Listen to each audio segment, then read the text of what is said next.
Assalamualaikum, jumpa lagi Football United ringan amatiran ala gua. Kali ini gua keluar ke taman abis nonton pertandingan yang menurut gua cukup luar biasa, Indonesia menghadapi Malaysia. By the way, gue pingin bikin review ini ya. Gak ada salahnya dong ya gua ngobrol ringan soal pertandingan negara gua, kebanggaan gua, Indonesia Raya berhasil menghempaskan Malaysia di partai terakhir, partai hidup mati Grup B Piala AFF Suzuki tahun 2020 by the way ya, dengan menyapu menurut gua betul-betul ini menang besar 4-1. Langsung aja review gua kali ini ya. Indonesia di awal bermain dengan 4 back, lagi-lagi Sintayong susah untuk ditebak. Pertandingan terakhir menghadapi Vietnam menggunakan 3 atau 5 back, kali ini tampil dengan 4 back. Evan Dimas lagi-lagi di bench ya, dicadangkan.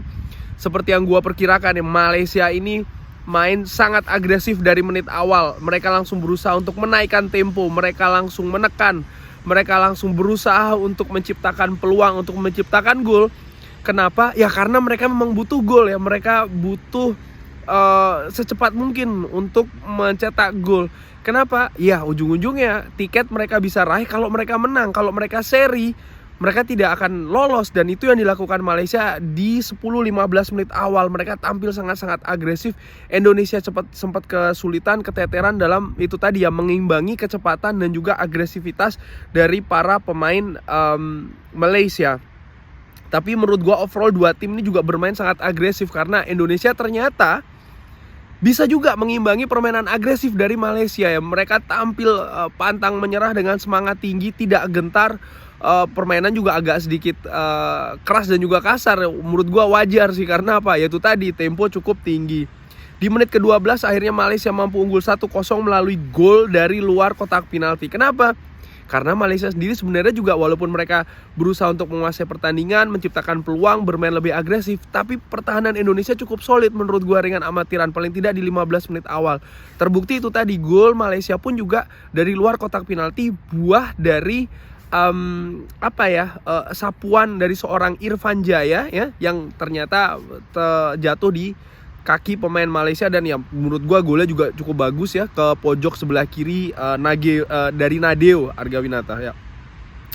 Pelan-pelan setelah itu Indonesia pegang kendali, pegang possession, dan gantian Malaysia justru yang mengandalkan serangan balik. Ini menurut gua cukup unik. Tadi gua berpikir sepertinya Malaysia pelan-pelan, apa yang terjadi, mereka mulai kehabisan bensin, karena tentu saja untuk bermain dengan agresivitas tinggi, dengan tempo tinggi, dengan konsisten, kondisi fisik harus siap. Dan menurut gua lagi-lagi inilah jelinya seorang Sintayong yang itu tadi ya, pelan-pelan akhirnya Indonesia mampu balik menguasai pertandingan dengan menciptakan beberapa momentum serangan.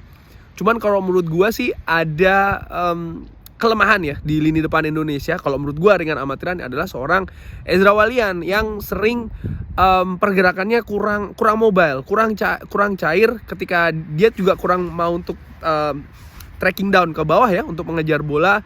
Membuka ruang juga tidak bagus, kontrolnya juga sering lepas. Menurut gua pertandingan tadi ini ya, penampilan Ezra Walian tidak dalam form terbaiknya. Akhirnya Indonesia mampu menyamakan 1-1, gol dari Irfan Jaya, serangan yang sangat bagus ya dalam berusaha untuk membongkar sepertiga pertahanan terakhir dari Malaysia. Yang menurut gua ya, mereka karena pelan-pelan justru dikuasai Indonesia, mereka ya itu tadi ya, berusaha untuk konsentrasi juga di lini belakang yang menurut gua cukup ketat. Tapi pemain Indonesia cukup cerdik. Serangan yang diakhiri oleh Irfan Jaya berhasil menyamakan kedudukan menjadi 1-1. Bola dari Rahmat Irianto, dan juga ada gerakan tanpa bola dari Ricky Kambuaya yang mengecoh pemain belakang Malaysia. Bola jatuh ke Witan Sulaiman, penetrasi dari sisi kanan, umpan yang menurut gue juga cukup manis, walaupun dia juga sudah one on one kiper dari Malaysia, tapi dia memilih untuk memberi umpan ke Irfan Jaya yang posisinya punya lebih peluang ya untuk mencetak gol, dan akhirnya betul diselesaikan dengan manis oleh Irfan Jaya 1-1. Lalu ada gol lagi setelahnya ya, 1-2. Kerja keras dari seorang Pratama ini menurut gue dari sisi kiri, dia driving ya dari sisi kiri. Memang betul bola sempat deflected beberapa kali ke pemain Malaysia, tapi keberuntungan jatuh ke tangan Indonesia ya, bola itu mengalir dan akhirnya jatuh di kaki Irfan Jaya yang melesakkan bola. 2-1 bagi Indonesia. Lagi-lagi gol diciptakan oleh seorang Irfan Jaya. Setelahnya Malaysia ini kalau gue lihat semakin keteteran ya, semakin turun konsentrasi dan juga intensitasnya. Sangat berbanding kebalik dengan 15 menit awal di mana mereka cukup agresif, tempo cukup tinggi, mereka cukup mobile ya, mobilitas mereka cukup tinggi. Ini setelah gol kedua betul-betul turun semuanya ya. Babak pertama selesai 2-1. Irfan Jaya menurut gua di babak pertama ini membayar kesalahannya ya ketika melakukan sapuan bola yang jatuh di kaki pemain Malaysia, dan dia membayar tuntas lah dengan 2 gol yang menurut gua cukup meruntuhkan mental Malaysia paling tidak di babak pertama. Masuk ke babak kedua. Nah, Sintayong ganti lagi strateginya. Elkan Bagot dimasukkan menggantikan Rumah Kick. Dan sekali ini bermain dengan 3 back, formasi 3 back dengan konsentrasi lebih ke bertahan. Dan menurut gua sangat wajar. Kenapa? Kita ada 2 hal ya. Nomor 1, kita sudah unggul 2-1. Nomor 2, kualitas lini belakang Indonesia sangat bagus menurut gua. Terbukti dari itu tadi, serangan Malaysia sering mentok sebelum masuk ke sepertiga akhir. Masuk kotak penalti cukup sulit lah pemain-pemain Malaysia ini ya. Pratama Arhan dari skema corner yang deflected akhirnya mencetak gol yang sangat-sangat excellent ya. Bola dari luar kotak penalti sangat deras, sangat keras, dan menurut gua tidak ada chance bagi seorang Khairul Fahmi Cemat ini bisa melakukan save. 3-1 luar biasa. Ketika 3-1 ini menurut gua mental pemain Malaysia betul-betul runtuh ke dasar ya. Terlihat dari ya mereka lebih bermain fisik, mereka sering kehilangan bola, susah konsentrasi. Malaysia semakin tertekan dari sisi mental ya, bukannya menekan tapi justru banyak melakukan kesalahan yang ini balik lagi ya, berujung menjadi dominasi Indonesia terutama di lini tengah dan juga lini belakang. Serangannya sangat mudah dibaca, sangat mudah dipatahkan. Akhirnya di menit ke-63 Ezra Walian ditarik digantikan oleh Kuseda Yudo ya, masuk. Dan ada kejadian lagi di menit 81, corner dari seorang Evan Dimas ya. Elkan Bagot menyundul bola sangat manis 4-1.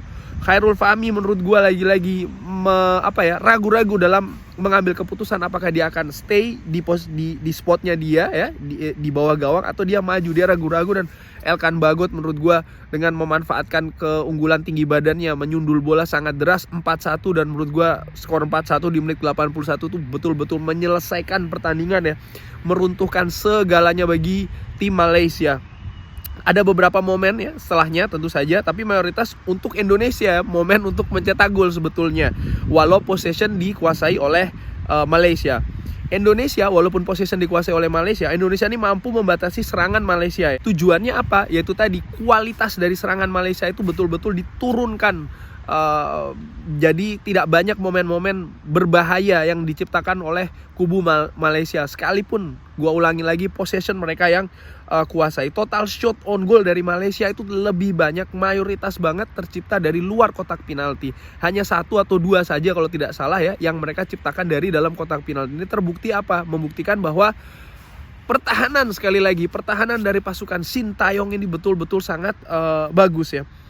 Dan juga di pertandingan tadi selain kualitas, mental dari pemain-pemain tadi juga menurut gue cukup bagus ya, dimana mereka tertinggal dulu, mereka tertekan dengan agresivitas tinggi dari serangan-serangan Malaysia, tapi mereka seperti tidak terpengaruh akan hal itu, tidak termakan, dan mereka mampu tidak ikut irama dari permainan Malaysia yang semakin lama justru semakin turun tempo dan intensitasnya. Dan ini betul-betul dimanfaatkan, dimainkan bahkan oleh pemain-pemain Garuda ini untuk membalikan keadaan.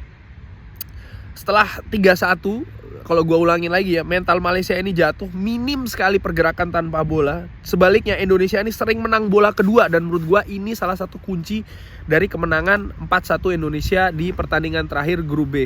Dengan kemenangan ini Indonesia menjadi juara grup, karena di partai lain walaupun menang besar Vietnam, selisih golnya kalau dihitung-hitung masih menang Indonesia ya. Indonesia lebih banyak menciptakan gol sehingga keluar sebagai juara grup. Ini berarti Indonesia di babak selanjutnya, di babak knockout akan menghadapi tuan rumah Singapura, yang menurut gue bisa jadi tricky juga ya pertandingannya. Mudah-mudahan Sintayong dan pasukannya pastinya ya akan mempersembahkan permainan yang terbaik lagi. gue tidak sabar nih untuk melihat bagaimana sistem permainan atau strategi dari seorang Sintayong ini yang betul-betul sangat sulit ditebak, tapi so far sangat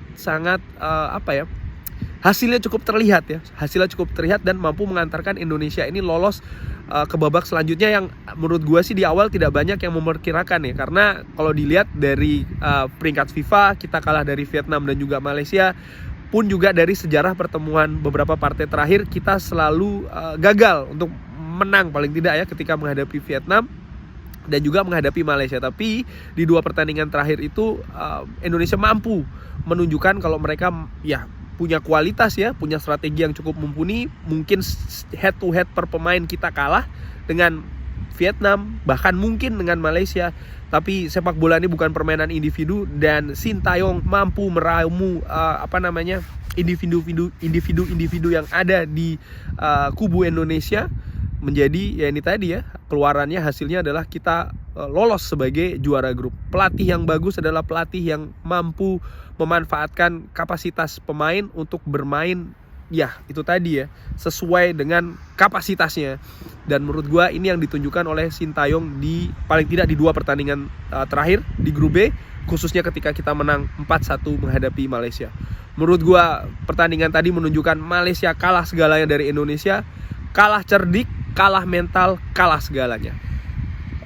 Selamat untuk supporter Indonesia dimanapun ya, sebelum gue akhiri video ini, dimanapun di Indonesia, dan khususnya penonton supporter Indonesia, warga Indonesia di Malaysia, selamat untuk kita semua. Gue pernah tinggal di Malaysia, gue tahu rasanya bagaimana kalau pertandingan antara Indonesia dan Malaysia berlangsung, dan ketika Indonesia yang menang, rasa puas dan kebahagiaannya tuh sangat-sangat luar biasa.